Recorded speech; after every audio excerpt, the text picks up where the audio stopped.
That's the previous hearing, as I was not able to be here that day, and not giving you advance notice. And members of the committee, for your patience. For the record, I'm Representative Dan Itz. I represent Rockingham County District 10, which is the town of Fremont. This is actually the product of some of my efforts last term. I chaired a committee known as Statutory Recodification. One of the things we did was try to understand what it took to recodify statutes, which is something that we have not done for an inordinately long period of time. We used to recodify statutes every 5 to 15 years. We haven't recodified anything since the 1970s, which is part of what has led to the inflation, and I mean that in numbers of volume of our statutes, which tends to make them very confusing. In that committee, we made some efforts to do some practice recodification, if you will, to understand the process on some very small titles of law. Sheriffs, constables, and police was one that we worked on ourselves, just to understand what was involved. It was the practice often when, in times past, when we had only 6 volumes of statutes, that a committee or a commission would be created to do the recodification of the entire statutes. As our bodies of law have grown, to task one committee or commission with that would be an overwhelming task. That was part of what we experimented with last year. This is an act to establish a committee for the purpose of recodifying the education statute, which were actually recodified in the 1970s, I believe. They and the criminal statutes were recodified.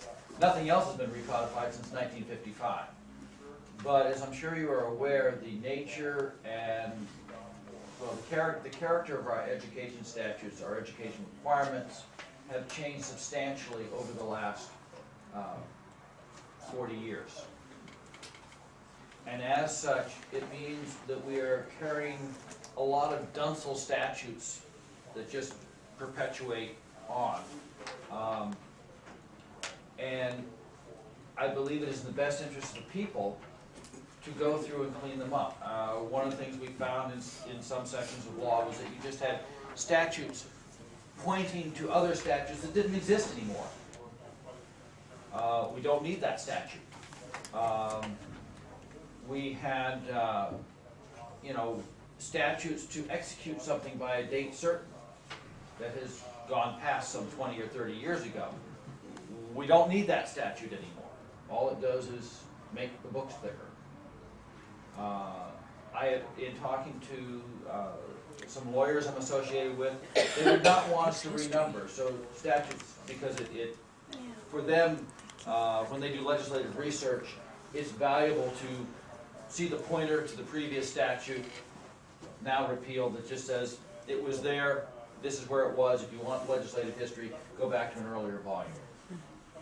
But so I would not advocate renumbering everything, but we should certainly go through and figure out which things are there that actually do something, which things are there that do not do anything anymore. How can we make the law simpler for the people to understand? This is the bottom line. If you wanted to amend it, you might go from a committee to a commission and add, I don't know, a member of the Department of Education or a couple teachers, just to make sure that what the committee was doing was truly efficacious to the educational community. I don't know if that's necessary, because they would certainly be, I would hope, invited to come in and testify and make sure that what was being done by this committee was the right thing to do. My intent was not to authorize any changes in policy, because this would not be a policy committee, but simply to be a cleanup committee. Really. And there's a lot of work to do there without changing policy. Recodification is not supposed to be a policy issue.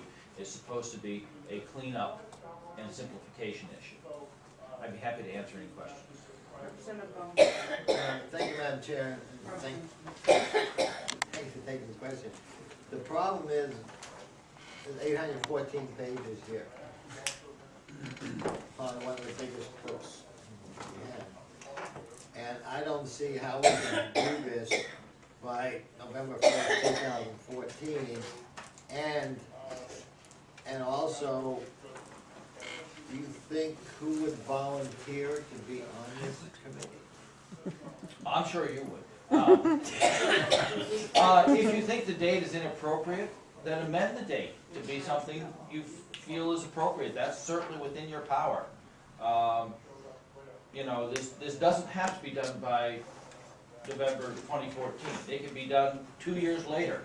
It would still be a good thing to do. I mean, the very fact that you said you've got a 600-page book, do you really think there are 600 pages that really affect education in New Hampshire? Representative Schmidt. Thank you, Madam Chair, and thank you, Representative Dixon, for taking questions. You should all know that I had the privilege of sitting on Representative Dixon's committee last year, so I'm familiar with this.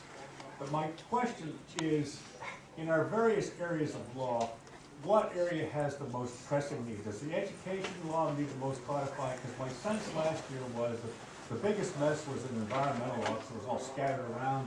And is this really one you want to take on first at this time? What's the priority of the hierarchy? I think that this is one that certainly affects virtually every person in New Hampshire, because most people have children or grandchildren. So in that sense, I think it is one that greatly impacts the general public. That said, you are correct. The environmental statutes are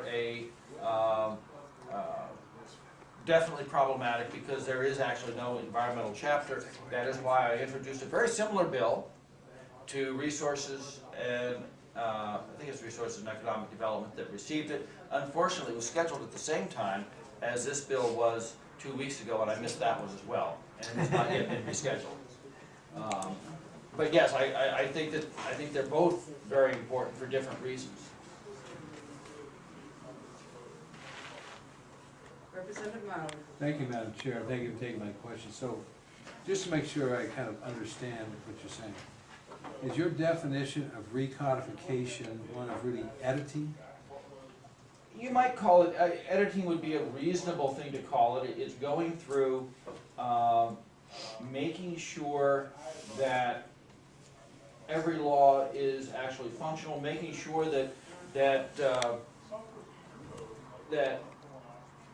a section of law that originally pointed to this section of law, but this section of law actually changed to be this section of law, making sure the pointer changed.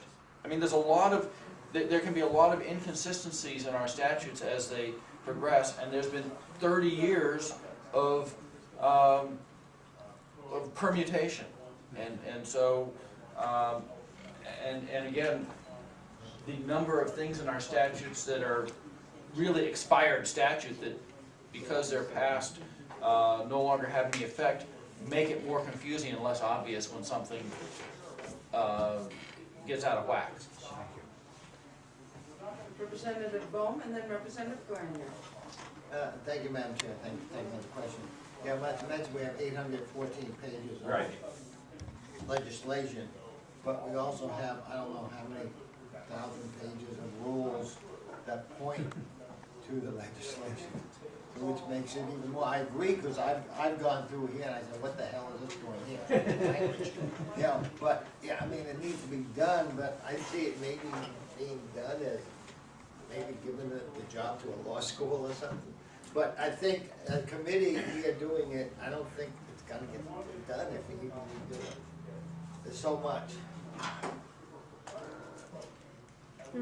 Ultimately, whether it is a committee or a commission, which is what you're really alluding to, it is our responsibility. We can't get out of it one way or another.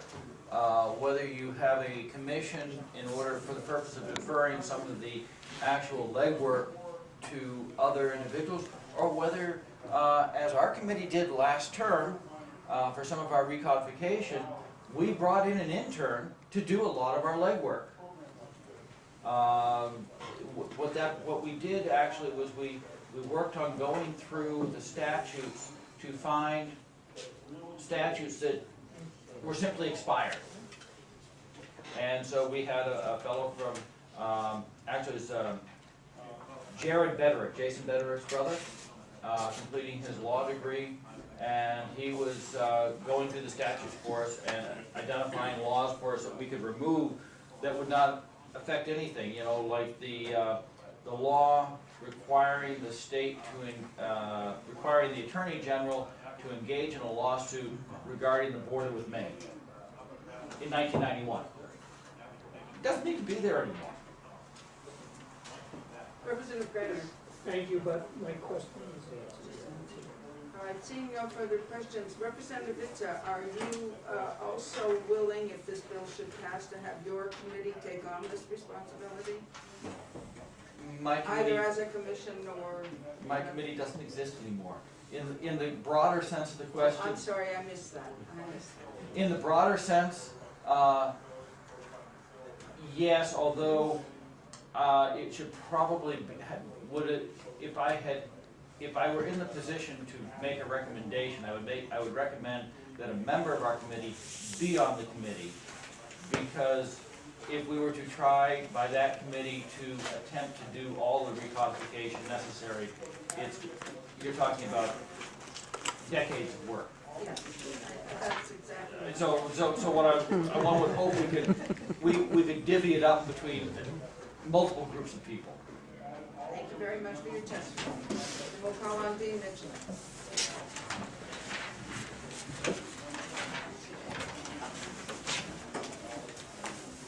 Thank you, Madam Chair. Dean Mitchner with the School Boards Association. And as you notice on my pink card, I did not sign in either support or oppose. We don't oppose this legislation, and we were very glad to hear that the sponsor's intent did not involve any recommendations for policy, that it was simply an organization or arrangement of the statute. But we do have many concerns with the capacity for a 5-member legislative committee to do this task. It is true that the statutes and details are often very confusing. And further, one must generally review multiple sections of the statute when researching a given issue. The School Boards Association does training on this. We have our education laws at your fingertips, which references chapter headings, etc. But I think you should know, you all received this in the pamphlet that's in the committee room available to all of you. But it's important to note that it goes well beyond Title 15. Representative Bohm has indicated 800 plus pages, and that's the version without the annotations. And if we want to include annotations, which are very, very helpful and informative, it's many, many more pages. So we just express a concern. One, 5 legislators, we don't think. Don't want to do it. And number 2, we think the November date is not achievable. And number 3, we think if we're going to do this, it should be a more coordinated approach because it goes beyond the scope of Title 15.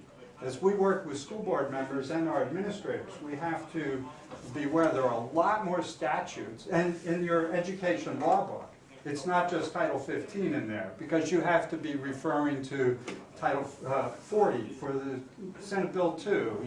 You have to know the municipal budget law, 32 and 33. So there's a lot more involved. And with that, I'll close my comment. Thank you very much. Questions for Dean Mitchell? Thank Seeing none, I will close the hearing on House Bill, the recess hearing on House Bill 1252, and remind colleagues on the House Education Committee that we are going to have lunch, and we will reconvene at 1:15 for an afternoon of executive session.